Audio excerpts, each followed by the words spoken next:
Just want the government to obey their laws. April 5th, 2024. Your Hick Dr. Ellis is here. Okay, ask Doc Ellis. Okay, first one is from I'm trying to get FECA records. Now, Federal Employment Compensation Act, which is the law for federal workers' comp. If you have an e-comp file, that's how you get electronically in, and you can actually see your records, see what they have. If you don't have an e-comp file or you don't have an e-comp address, call Ellis Clinic. We'll walk you through it. We'll help you get your e-comp file. Then you can get into that file and find out what they have. Plus, you can add to it. I mean, this is gold, folks. It's like having a prosecuting attorney's file. For instance, the claims examiner said, I left an email. I left a voicemail. She didn't call back. Well, it's a lie. So she scanned her records, sent them in. The claims examiner caught the lie and accepted everything. So if you don't have an e-com file, call us, or you can get on the website and go through the government's way. It's probably easier. Let us hold your hand and walk you through it. Won't cost you anything. Okay. And then, so now he also said, I'm trying to find what copies I have since 2012 that he's put into FECA. Okay. It would, you get a scheduled award. Yeah. And what you do, you go to ellisclinic.com, click out appointment and check, you want to do a scheduled award. We'll look at your records and see if that's what you need. If you need more, we'll tell you. And then you come in, we'll do a scheduled award. All righty.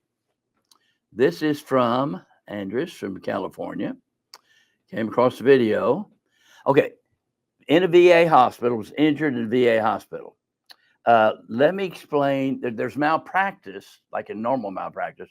But let's say you go to the VA and you have gallbladder surgery that's not service connected, and you have bad results. You know, get infection or peritonitis. Then all that bad results becomes a VA claim. Okay, and you can file against that, and it's a little easier. Now it's difficult because it is a malpractice claim, but it's easier than in normal malpractice where it costs $100,000 just to get into court. Give us a call. We'll give you some names, attorneys that know how to do that. Okay, so now I was surgically injured, left right upper extremity, permanently disabled. My peripheral nerves are severed. The doctor pretty much abandoned. Yeah, well, I can understand that. If I do surgery on you, have no problems. Okay. Afterwards, the doctor who injured me said it was there pre-existing. That's just bullshit, lying bull. Pain every single day. Wow, sounds to me like you've got a major VA disability plus extra money for the screw up. So you get VA disability for whatever caused that, and then extra money on top of it. So don't give up. Tort claim. Okay, sure. Yeah, we do that. I've testified 1,587 times in malpractice and federal workers' comp and VA disability, and every time I've gone to federal criminal court, because sometimes the government goes after my vets and my federal employees. Every time the judges threaten the prosecuting attorney with contempt or jail because they don't read the law. They go in there just arrogantly, and they think I'm a hick doctor because I say I'm a hick doctor. But hey, prosecuting attorneys, read my transcripts. You do not want me in a courtroom. I just tell the truth, and that stands out like a sore thumb. Okay, so let's walk you through that. It's going to be a long time, but we'll do it. We'll stay with you. I love wars. Okay, here's Walter from Colorado. I don't mind paying $500. Well, that's nice for expert testimony. Okay, you don't need no. Okay, now he's been denied 6 times in the VA, folks. If you get denied, you don't go back to the people that denied you. Okay, you go to the Board of Veterans Appeals. Now, veteran service officers say, but it's going to take extra time. Well, if you get denied 6 times, it's quicker to go to the Board of Veterans Appeals. Now, the judges are lawyers. They know the law. And if you have a good nexus or causation report, but a doctor knows what he's doing, you're going to win. Because they understand that the law is pro-veteran. It's not equal. It's pro-veteran. just like federal workers' comp law is pro-injured employee. No one knows it until you get to the oral hearing stage or the employee compensation appeal board. So, okay, and this is, yeah, just send your stuff in. Let's see what we can do. That I would like my attorney to speak, Doc Ellis. Have him give me a call. Sure, if an attorney needs something, especially love to hear things from attorneys, because sometimes the verbiage needed, it changes. It's kind of mercurial. Maybe it's an expansion or instead of upgrade, acceleration instead of aggravation. Yeah, I'd love to talk to the attorney. It's free to attorneys, okay? And now this is Ernest.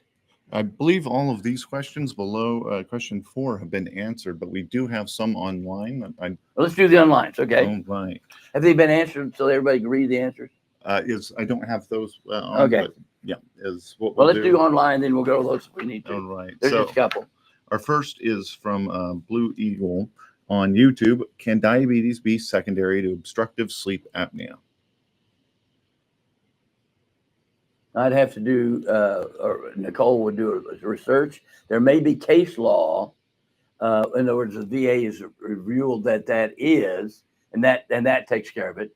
I'd have to look the medical literature to that. Now, sleep apnea can contribute to weight gain, tiredness, and decreased activity, weight gain, and weight. Weight gain is certainly going to contribute to diabetes.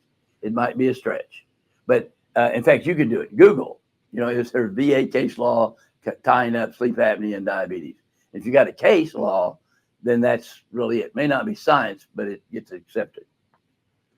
All right. Now we have another from YouTube by Everett Robinson.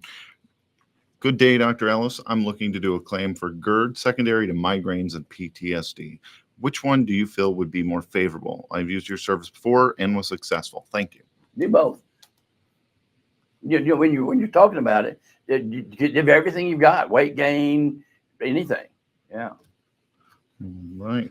Now we have another one here from Meredith Davis on Facebook. Greetings and thanks for all you do. In preparation for retirement, I downloaded all my econ files and have prepared them for submission to the Doc Ellis Clinic. Question is, what to do with 2 paper copy CA1s that I am in possession of, but do not appear as claims in ecomp? I'd have to actually look at them to see, because if they're not submitted ecomp, then the claims examiner doesn't know they're there. Okay, but if you filled them out and said they're signed years ago, we can use it as evidence. Now, and speaking of retirement, is it normal retirement? Or are you thinking about FERS, medical disability retirement? That has to be done within 1 year of the last date you're a federal employee. And if you're getting close to that, that's an emergency. All right. We have another on Facebook from Paul Johnson here. He says, I had to get a second evaluation on my DOL comp case. The second eval was less than half of your eval. What can we do or expect next? Well, you should have expected that the first time. Okay. I'd have to look at it. Maybe they were right, but usually they're not. And the second eval, you got to get in their mindset. They think they've got to give a low rating so they get more business, and that's true. Okay, you're not going to get most claims examiners are not going to send it if you don't lower it. And so you got to be a whore if you're going to be a second opinion doctor. So you just repeat your scheduled award, take their scheduled award, and then do another scheduled award at the end of the year. All right, we've got. I mean, by the time you fight it, it will be a year, and you might as well do another one. Oh, and by the way, say you got better, you don't pay anything back, and you don't pay for the scheduled award. You have to pay for your travel and stuff. They'll do up to 100 miles. All right, we've got another YouTube comment from 1776 here. Can I still file a VA claim on an original injury that is recorded in my service treatment records that later was further aggravated at my federal employment and paid 15% impairment rating 20 years ago? Yes, you can. You can double dip. Absolutely. And if you have no records, you can file it. If you tell me it happened, I believe it, it becomes your medical record. And then you rate it, and you rate it every year and see if it goes up. People don't get better. All right. We have a question here from Jessica on Facebook.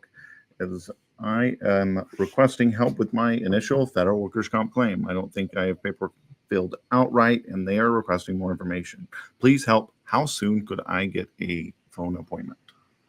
Within 5 years, no problem. No, no. Instead of trying to do all that, make an appointment to come in to develop it. And what we'll do, we'll help you do your employee statement, and we'll show you the rules. We'll read the rules to you and coach you, and you get to do that.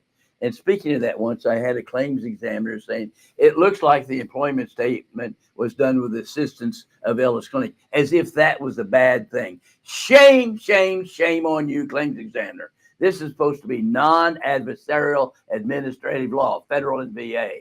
And so you're going to have someone who has a language barrier or brain barrier, have to write an essay to the federal government to get a claim, and they got to do it all by themselves. And you think that helping them is a bad thing? Shame on you. You have shown your bias. It's goddamn it. It's like being a black man at a KKK meeting. This bias against injured federal employees and veterans just is wrong. Pull your head out of your ass and realize what you're doing. You're not the judge and jury. The doctor is. Okay. All right. We have a follow-up from 1776. I'm asking because I don't understand double dipping law. I did read that you can't receive a schedule award while receiving VA disability concurrently. I'm not aware of that. Do you know? Yeah, I don't. Don't know. Yeah. No. I'll look it up though while we're here. Yeah, but don't believe everything you say, even from me. All right. Now, because I've got a zillion people, about a third of the federal employees are veterans. And so when I do seminars, I do federal and VA because the laws are both very, very fair. And yeah, so you have a VA claim and then it's aggravate. You got a knee jumping out of planes, and then you go to work for the government, you get a strain. The way you rate that knee, it's a total knee. Let me tell you how fair this is. Let's say you're born with a club foot. You have a high school basketball knee surgery. You have Marine knee surgery, and then you have a strain working for the government. The way I rate that leg, I rate the total knee and add the club foot. Wow, that's fair. That's more than fair. Okay. So, but no one knows law. I did just look it up, and this is from Code of Federal Regulations 3708B2. There is no bar to concurrent payment of FEC and any VA benefit when entitlement is not based on the same disability or death. All right, there you go. Thank you. Thank you. Right. So that precludes further research because it says not same disability or death. Right. So there may be some overlap. Well, yeah, but a knee is not a knee. It's split part of the knee. Okay. All right. I see what you're Yeah, now you had to play this game. Yeah, there's 9 ways to skin a cat, right? That's right. You just never give up. All right. We have another here from David Parker Thomas on Facebook. I have accepted case finally after 1 year. Had low back fusion surgery, 3 levels, DOL, SC, CCOP examiner. Did great going backwards. However, going forward, said I could work 4 hours sedentary on phone. I have done Oswestry questionnaire, and pain prevents me from sitting more than 1 hour. I have complications of peripheral neuropathy in both legs and deep vein thrombosis and drop foot on left side. I think I can work 1 to 2 hours or not at all. What should I do now? Okay, you need to have your treating doctor fill out what's called a form CA-17 and put down how long you can sit, how you can stand, and put all those restrictions down. Then the supervisor has to meet that. But you need to have your treating doctor do that. And then if he doesn't want to or she doesn't want to, then they can say, I'm referring the restrictions to Dr. Ellis, because first of all, he's board certified and all kinds of stuff, especially a fellow of occupational legal medicine, blah, blah, blah, blah. And so that's what we do. So my qualifications in occupational medicine and all that, and that is more than if I was just an orthopedic surgeon, because I do ergonomics and all that stuff. And then your doctor puts down what you can do. For instance, a 60-year-old postal employee hips, knees, and ankles are accepted conditions. He's on a walker, and he's getting 75% of his pay tax-free on federal workers' comp. The nurse case manager wants him off workers' comp and on FERS disability, 40% taxable. I said, boy, that's a good idea. That'd save post office a lot of money. Why would he be that stupid? Well, they don't like it. They're not a law. So they send him to 3 different doctors. I don't know, maybe $5,000, $10,000 a pop. Anyway, agencies, listen to me.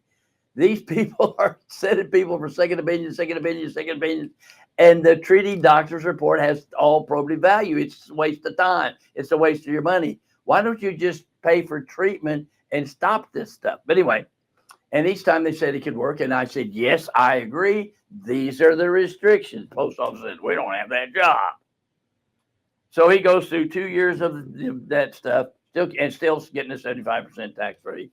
And now they're going to finally leave him alone until probably a couple of years from now. Somebody will pull a hair out of their ass and start bothering him again. But you make sure your doctor's got balls, because most people see federal government scare the shit out of them. So just to reiterate, have the treating physician fill Your out a treating CA-17 physician determines restrictions, or refer the restrictions not to you. second opinions. Second opinion doctors can say, and then the claims examiner said, what do you think of that? I agree or disagree. I agree can work with these restrictions. We don't have that job. What's the process for referring to you? Oh, for the doctor to just write just on a little progress note, a little prescription, refer doctors for OWCP consultation, or letterhead would be nice. Then I start off my report. I've been asked to consult by John Doe, and that's your first sentence, so it gets the claims examiner's attention. Right? I don't need to be your treating doctor. I can be a consultant to your treating doctor. Like, I'm licensed to do brain surgery. That would be malpractice. I'm not trained. So, doctor, if you don't know all this stuff and you don't want to do all this gut work, let us do your gut work. It's absolutely necessary. I mean, they're not going to eat and pay the rent if it's not done. So we'll do it. Let us do that stuff if you're not real comfortable with it and know it. Okay. For instance, I had the doctor did a 5 surgeries on the knee and did it under federal workers' comp, so he didn't pay insurance and copay. Thank you, doctor. God bless you for even knowing how to get paid. When will I be at maximum medical improvement? Well, this doctor, without any legal medicine training, and even that's not going to do it, without my training, said what a normal doctor would say. Well, never. You're always going to need a brace. You're always going to need physical therapy. That cost him over $300,000. Fortunately, he came in and we got his schedule to work. So don't listen to everybody. Okay. So we have a follow-up here from 1776. I received the schedule award over 20 years ago, but never filed VA disability for the initial injury. Well, do your VA, just like a VA, yeah. So Yeah. the VA claim would be for separate. Yeah, VA, we charge for VA, but you won't charge for schedule award. You could come in for a schedule award and see if it's up. All right. If you come in, do both of them same day, save your trip. We have Reg Law on YouTube. Is it right that I've been in PT for 1 year and get a SA for 2 months when the second opinion doctor stated that the MMI was met in my federal case? But if you said the MMI is met, then you can get a scheduled award. So now, here's a nice thing, Doug. If they send you a second opinion, and he does a scheduled award, that's your new MMI. That's your new day to pay. So second opinions are not always bad. all right. We have one from Jessica on Facebook. I am in Ohio. Can this be done via phone or video? Sure. Right. Where can they find that information? You just get on here, send your stuff in, said I'd like to do telehealth. All right. And we'll look at it. And then so you do it. Then if it doesn't work, they deny it. Then you get, you come. So we have Cole on Facebook. Just sent my paperwork in this week. How soon will I get a confirmation of the receipt of them? You won't get a confirmation of receipt. You get a point. We'll call you for the appointment. If you don't get a call for the appointment, call us. Because we've had some problems with especially FedEx going to the wrong clinic, wrong place. So it's okay to call and say, did you get them? But we don't send that we got them. We ought to probably start doing that. But no, because it's double dip, because we're gonna call them. We got to go through the records. Now, what we're doing is we're going through and putting all the summary lists, getting all the records correlated, and that takes a long time. And it takes a table. In other words, you got to get all the records out. You got to make sure they're all perfect, because doc's not going to look at them unless they're perfect. And then we call you. And then if we see, does he need anything? Do we need another thing? And then we give you a call. And if you need something, we'll give you a call. So we have Marcus from Facebook. I'm going to have to, hey, guys, we are not a lawyer. We're not a law firm. We're just a bunch of hick doctors in Oklahoma. And so we can't handle the world, and we're trying to. But there's just so many lifeboats in this Titanic, so don't get mad at us.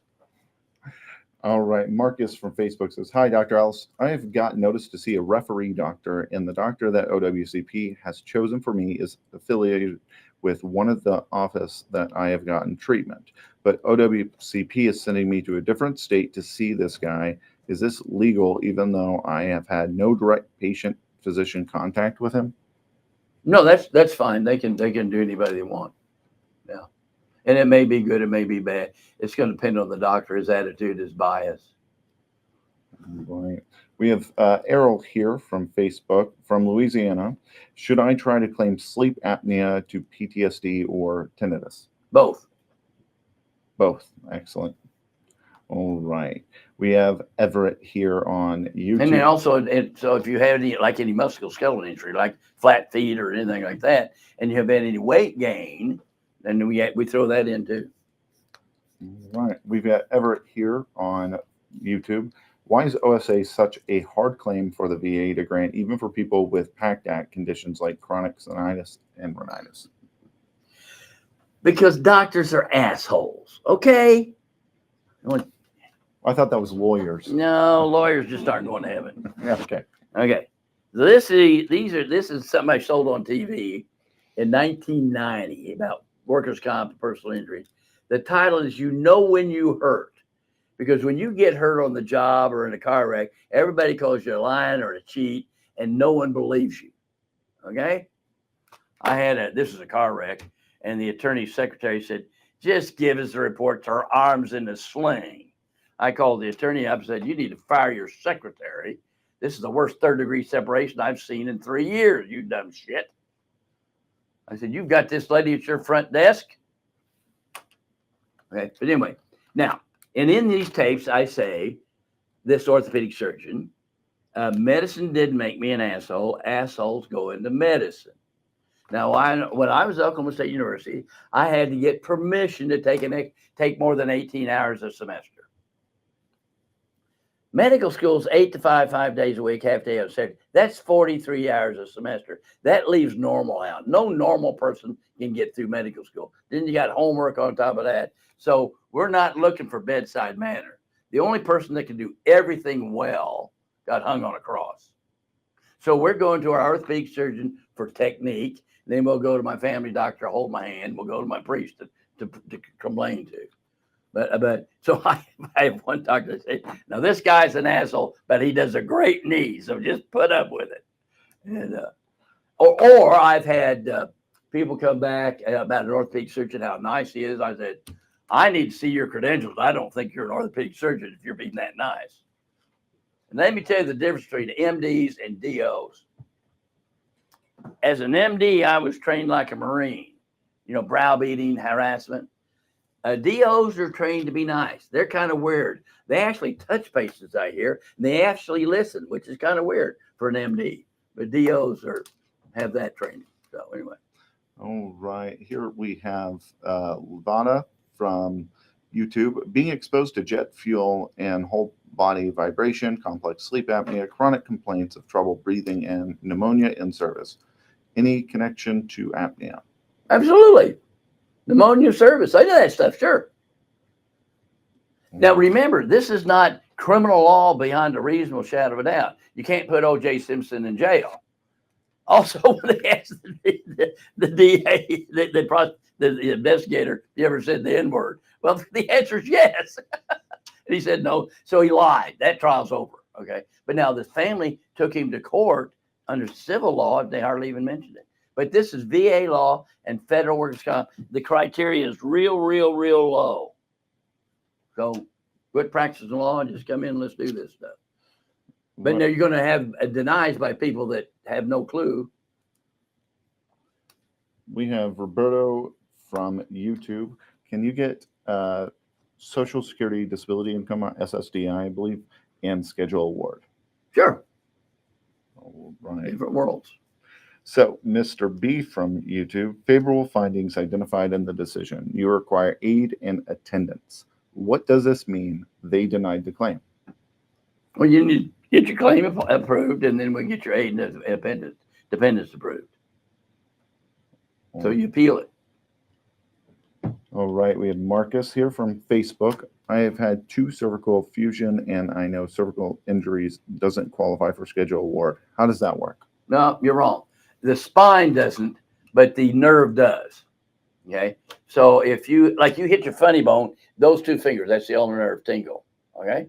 So if you have anything from that neck or back down an arm, I can rate the nerve down the arm. For instance, this was a guy, Tinker Air Force Base, print shop.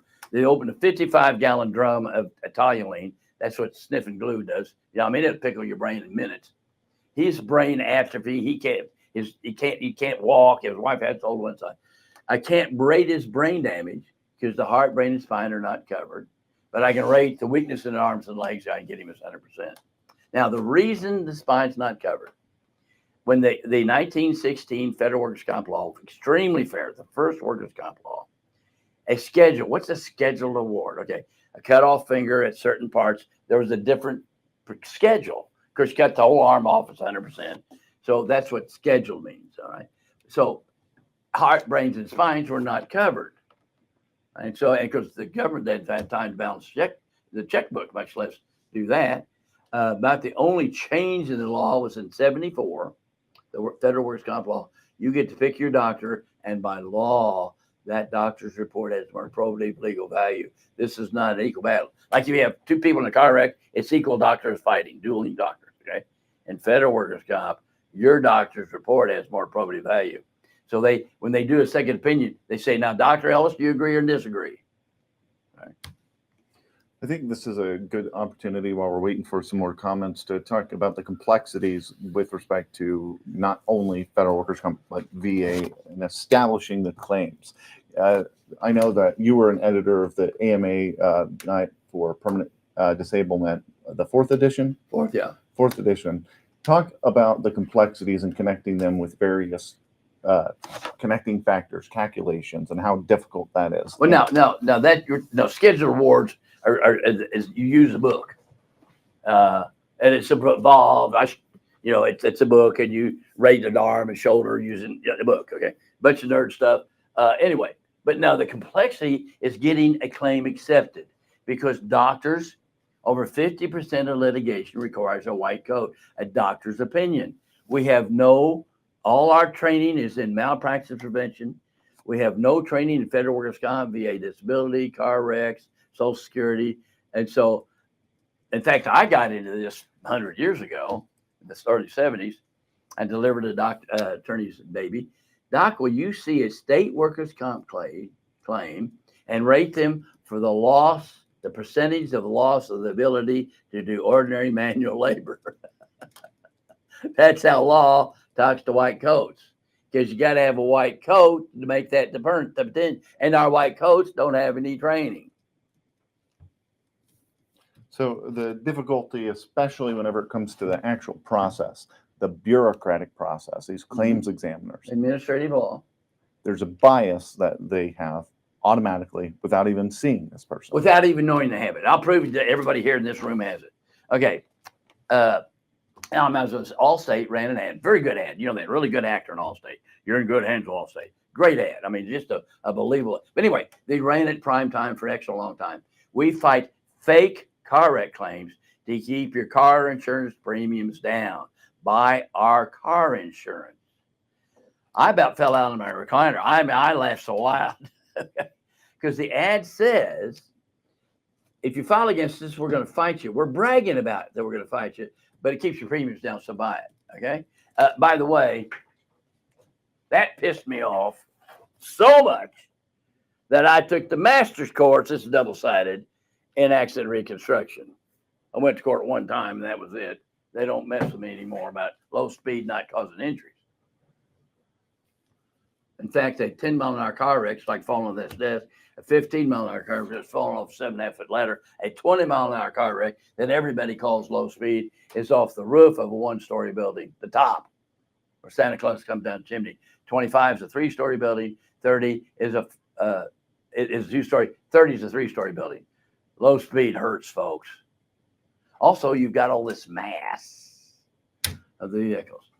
It's amazing you're not hurt worse because part of it, the car crumples, you have seats that's got cushions. But low speed not causing injury is ridiculous. In fact, my low speed collision, my low speed analogies on the website gets a lot of hits. Look it up if you want to. So you would say that the complexity of understanding the intricacies of getting your schedule award correctly established comes on the white coat portion. And I say this because Robert Carrera just commented again on YouTube saying, I applied for SSDI and I was told if I get a schedule award, I have to give it back to Social Security. But when I looked at the actual information up, and this is the hilarity of it, is they say there's different calculations that different calculations. But contact us, the bureaucrats, to tell you what that means. Do not trust anybody, including John Ellis. But it goes to say, when it comes to schedule award, the white coat is the boss. Right. And the white coat makes the schedule award. Now, who does what with that money? That's their laws. So we have another here from 76. Can my federal agency force me into retirement if I went out on OWCP 75% temp disability? They try that all the time. Don't let them do that. They want you gone. They want you off the rolls. They want you on FERS, 40% taxable. And it doesn't go in their workers, it doesn't show up at the end of the year in their workers' comp. That's fraud. And they'll intimidate you and do all kinds of crap. Now, I did have a person go ahead and take FERS and get off 75% of temporary total disability just because he's tired of seeing Department of Labor on an envelope. I said, you're losing a lot of money, but you're going to add 10 years to your life. So if you don't want to play the game, you can take FERS, but don't let them force you. You've been putting up with a lot of shit. In other words, if you have a federal job with all its benefits, you put up with supervisors that you wouldn't put up with in the private sector. You're going a long time ago. And so don't give that up. Now, give me a call. I'll show you how not to worry. Yeah. I think that's a perfect segue into the harassment that we see in federal agencies, especially towards, the employees. Oh, it's called Racketeering RICO Act, if anybody else did it. The Employee Compensation Appeal Board, which is your Supreme Court in federal workers' comp, by the way, it's not political. All these judges are just as honest as they can be. They understand the law is pro-injured person, injured employee. When every time I've done an oral hearing, I'm talking to a human being that understands the law, and we just talk facts, okay? It's not political. It's just, this is the law, we're going to apply it. In fact, the head judge of that ECAB and I have discussed some issues of the AMA guides that probably ought to be fixed. But this judge says, yeah, I agree that it should, but until it is, I must follow this book completely. That's all we ask for, okay? And in a way, it's helped. In the past, you might write 20% for shoulder, somebody goes 5%, and it says they pulled it out of their ass. But now, in fact, I had a case. It's an 18% shoulder, and I incorrectly multiplied by a factor of 10%. So 18 plus 1.8 is 20. The district medical advisor correctly multiplied by 5%, so it went from 20 to 19, but it didn't go to 20 to 5. So this 6th edition of the AMA guides, and they're working on the 6.1 edition. I met the new editor. And this is good too, because now we have some people that are paid. All the guides in the past are all volunteers, and the amount of hours they gave to that, just thank you very much. But it's just like in the 6th edition AMA guides, the upper extremities, lower extremities are totally different because they're two different group of people. But there's a lot of little nuances you have to read, and you don't ever want me to do schedule work. You want my Nicole to do it, because now you take the AMA guides and the FECA bulletins, Federal Employment Compensation Act That's federal workers' comp bulletin. For instance, when the book says the AMA guides, this book. So you got a shoulder and you look at it and you say, which is higher, range of motion method or diagnosis? If range of motion is method, you're through. That's it. It's a standalone. That's it. If it's diagnosis, you can add nerves and all that other stuff to it. The FECA bulletin, by the way, it's 17.6, says if range of motion is higher, you can add the nerves and all that stuff to it. That's where it's coming from New Jersey, folks. Not see me, see Nicole or my, because we just call it like it is. That's all we want. Since I've been doing legal medicine since the early 70s, if you're asking somebody else for money, I think that the doctor-patient privacy is over. Let's videotape this, and so everybody can see what was done. Because now the trouble is the good doctors wouldn't do it to scare them, but the bad doctors that put them out of jail. Well, he never touched my shoulder. In fact, I had one the other day from down on the border. Mangled leg, loose cane, blah blah. Lower extremities, he's on a cane, hospital bed, a walker at times. Anyway, he's getting out of bed and he does that maneuver and has a sudden pain. Next day it's terrible. 17 days later has surgery. Is that coincidental? Of course not. So the second opinion doctor said no. And I'm saying that was not a medical rationale report. You've got to say it based on the FECA Act, not on your medical school training.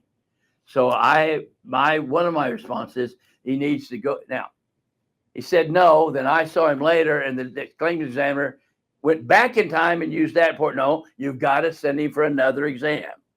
Okay, you're already made a mistake, claims examiner.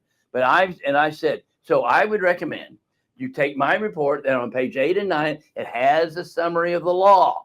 The law says if a work factor or contributed the slightest amount, it's 100% covered. If it's pre-existing, because he was 44 when his shoulder went out. He doesn't have a 20-year-old shoulder, and he had, and he's had the injuries before. If it aggravates the slightest amount, it's covered, and the shoulder's covered as it. So it's obviously there's nothing. So, doctor, you have to say it's my medical opinion that the shoulder was not contributed the slightest amount due to his accepted claims. You got to use those words, and then it's the medical rationale. Because everybody says you need a medical rationale for it. It needs a medical rationale on the prevailing law. So if it's Oklahoma State Workers' Comp or Ohio State Workers' Comp or Social Security, FERS, they all have different criteria. Doctor, you better know that law. Now, let me tell you something. Every time I've gone to federal criminal court, these fools don't even know the law. I had one case I go that she's got carpal tunnel. My restriction was no more than an hour a day on a keyboard because that gave it to her, but she dictated all day long. So they said, no work, no work. I said, she can work. She just can't use a keyboard. Okay. And so I said, come work for me. And then the Department of Justice guy gets bent out of shape that he's somehow breaking law. He's not read. And we go to court, and I've got a 146-page transcript that he's talking about temporary total disability. And did you invite her? Yeah, I got right. I recruited her. As if something was wrong. I said, cite me evidence that when the VA says that they have no work for us, you can't work at 7-Eleven or at Ellis Clinic. Now, I have an ethical issue. If I'm the treating doctor, I determine if she can work and where she can work. Now, if I keep her off work so she can work at Ellis Clinic, it's unethical. But I told the guy, I said, but it ain't illegal. And so I own him. The fool had he'd never read my transcripts. You don't let Johnny Cochran in there. So is this the end of it? Hey, folks, let me tell you why no one does federal workers' comp. Months later, 2 guys come up from Dallas, Office Inspector General, with their little card, special agents. They want to see this doctor in my office in the United States of America without a goddamn piece of paper. This is not Russia. And I bring her in. I said, doctor, these guys are from Nigeria. These are fake badges. You don't talk to them unless you're in your attorney's office with your husband there. Give me permission, I'll talk to him. And I read the Riot Act to them. Those guys had not even read the fucking law. I perused it. You peruse the law, you're here to discuss if she's broken. I'm surprised I don't have a bullet in the back of my head. But I will not tolerate this. And by golly, if you don't like cussing, stop doing this stuff. You arrogant people with badges. You're the lowest on the totem pole. Let me tell you something. In 1971, the United States Supreme Court, I don't think the Department of Justice knows who that is. 5 officers denied the constitutional rights of a federal employee. He sued them. They paid their own attorney fees and court costs. You do not mess with federal employees. Now, you can mess with me. I don't have any protection. But these guys walk around with their badges and flash their badges in people's faces, and everybody's anal sphincter tightens up, mine opens up, because I don't tolerate it. Because I know the law, and this is America. This is the Truth, Justice, the American Way, Superman comic book, and you will obey the law. That's all I want you to do. Yeah. All right. We have here a question from Ray, which I think we know the answer to, is can you file a schedule award on lower back? Yep. Okay. If there's pain down the leg. Okay. You can file a schedule award to be 0. Now, the way you would rate a back in the guide, you'd rate for the body part was injured, surgeries, range of motion, you put all that together, and then you'd add the nerve. And schedule award, you only get the nerve, which most people have. We have one from Marcus on Facebook. If OWCP fails to find a referee doctor within 30 days and you have to call and remind them, is there a violation? Probably. You're not going to be able to do anything about it. They don't follow the rules. And also, a lot of the second opinion doctors and referee doctors are public health officials, federal government, paid by the federal government. I wonder about the ethics of that. It's an interesting question when Yeah, it comes to ethics and law enforcement. How unbiased are you? So here are 76 again. Have you ever heard of federal employees going on OWCP temp disability from complications of long COVID-19 fatigue? Oh yeah, that's a given. That's that's almost presumptive. Yeah. Right. We have. And now, now you have COVID, the coronavirus. When you have kids going to school and they have runny noses during the year, that's a coronavirus. It morphs all the time. So, okay. So now this coronavirus would kill some people, and so if you lose the sense of smell, sense of taste, that's cranial nerve 1 and 2. That's the nerve directly to the brain. This is the nerve peripheral. If my neck goes down with this finger, that's a C6. This is a brain damage. It's not long COVID, stupid. It's encephalopathy. You've got brain damage from that virus. Just as if you had meningitis. You had a meningeal viral infection in your brain. That's why that happened. Don't call it long COVID. Call it what it is. Did not anybody take neuroanatomy in medical school? So he asks additionally, and I think it'd be valuable for you to re-answer this because I think it's important. I missed the answer to my question concerning forcing me into retirement. No, absolutely not. They're going to harass you into retirement. They can't make you retire. They can tell you to do it, but that's fraud. Right. But can you take the flack? And I think that also goes to the importance of having, someone like you. Oh yeah, and then you could go in. You go to agains't.com, look up FERS, the Federal Employment Retirement System. Look up harassment. Look up video surveillance. You want to expand on that? Oh yeah, they video. Yeah, they're not paranoid. They are out to get you. Look at the map, and all those pins have horror stories. I mean, come on, they are. You're not paranoid. They are out to get you. They will. The post office really, and they're told not to video. Well, we have another here from Roberto. Do I have limited time to add carpal tunnel to my DOL case? I am medically retired. No, if it's been 3 years since your last employee, no problem. If it's over 3 years, we got to show that your pre-existing stuff contributed to it. So let's say you had a sprain. Well, then you're going to get carpal tunnel from that sprain. No, but if you ever see with people with carpal tunnel, you don't see a mass there. It takes very little pressure. It is your nerve. In other words, you're 16, you hit the door jamb, and you don't hit your funny bone, but that same touch, if you hit that little nerve, you'll have some tingling. So it doesn't take very much pressure because there's no room here. So that's why carpal tunnel is so common. We have Susie on Facebook. I have heard the 5th and 6th edition will be referenced for schedule awards, and the most favorable will be awarded. Have you heard of this new change? No, that's interesting. I've not heard of that. Something to definitely look into. Well, anyone here watching, please ask your questions as we're in the last 10 minutes here. But Doc, you, the comment was made earlier, the tiredness of seeing the Department of Labor on, letterhead that your patient had, which made him quit. And talk about the importance of continuing on the fight and if you feel you're being wronged. Okay. Now, first of all, justice occurs after you're dead and you're in heaven. Solomon said there's something wrong under the sun. In other words, God screwed up. The righteous are afflicted, the evil prosper and become congressmen. Okay. In the New Testament, he blesses the evil into repentance. Now, Jesus never did a sermon. He did a warning on the mountain. This is what's going to happen when you're saved. You're going to be poor in spirit. I know what you're going to, whoops, your Lord, I quit. And blessed are those that are persecuted for righteousness' sake.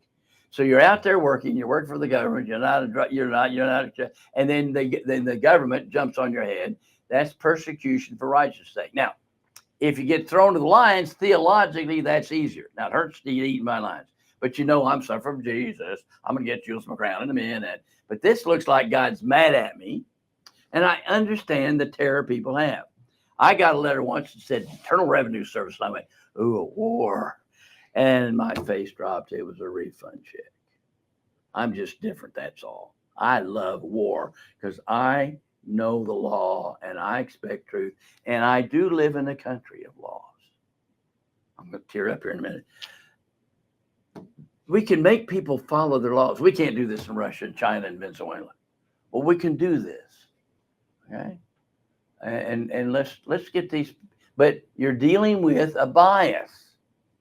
Get over it. And if you've ever said, I can't believe someone did something, my God, get over being 4 years old. I'm speaking as the number one asshole. Now, I know I'm an asshole because this wonderful woman who put up with me over 60 years said, you're getting paid to be an asshole. I said, I'm getting paid to teach it. And I'm the number one asshole. And I know when Jesus said the heart is deceitfully wicked above all things, he was talking about me. Okay? Because my flesh doesn't like doing God stuff. Sometimes I listen to my spirit and it's different. It took Jesus 3 times to pray that prayer in the garden. Not my flesh will, which doesn't want to do this, but thine be done. And he feels good. And he gets out of Sunday school class and everybody's asleep and the flesh takes over. I leave Sunday school class and I'm in good all week. I don't even make it to the car. Okay. And instead of I'm a bad Christian, he goes, just a second. He prayed that same prayer 3 times. Now, John was asleep.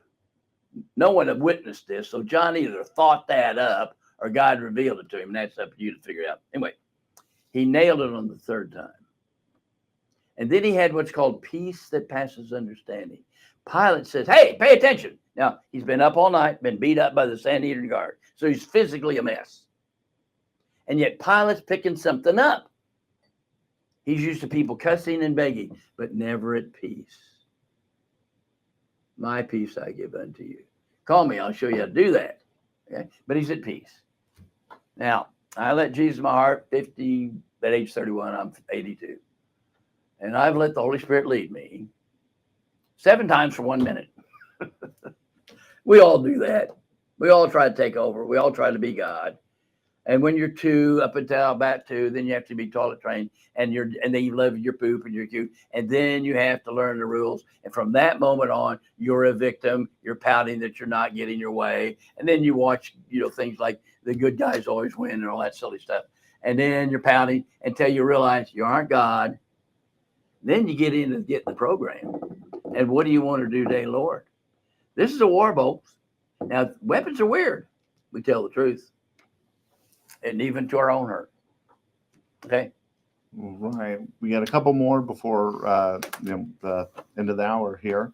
Marcus on Facebook, Dr. Ellis, my claim isn't approved yet, but I have a CA7 I need to submit.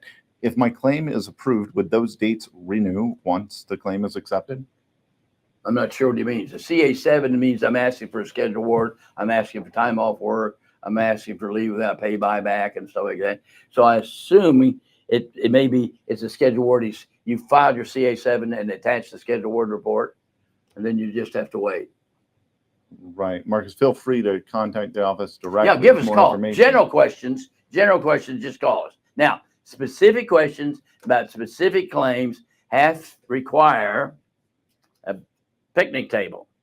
We are not going to answer a question off the cuff without everything spread out on the table, every report, every claim in perfect order, everything the way it has to be, so that we don't make a mistake. This is legal stuff, law stuff, okay?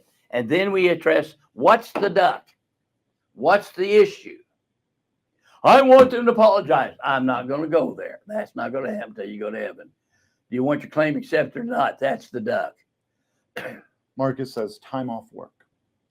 Okay, yeah, no. Yeah, now you're going to have documentation. You're going to have your doctor have given you CA-17s or reports or something about time off work, and then if you don't get it, then you can request the senior claims examiner look at it, or you can request an appointment with our legal medicine department.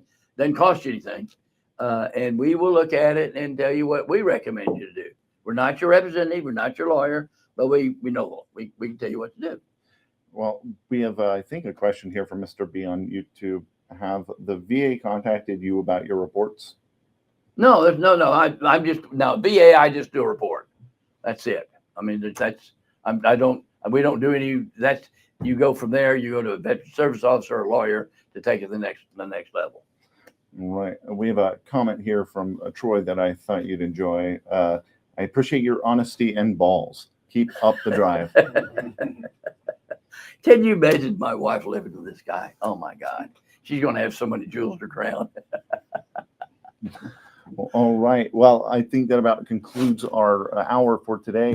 Is there anything that you want to share before we leave? You got a minute or two? Don't give up. The law's on your side. All right. And how can people get in touch with you and get in touch with the clinic? Yeah, just, go to ellisclinic.com, give us a call. Now, send your records in, ask a question, we'll look at it. We can help you. We will. If not, we'll tell you. All right. Well, with that, thank you for watching. We'll be back here the first Friday of next month, as we are every month. And we have another thank you from Marcus. You guys have a good weekend. Okay. God bless everybody. Thanks so much.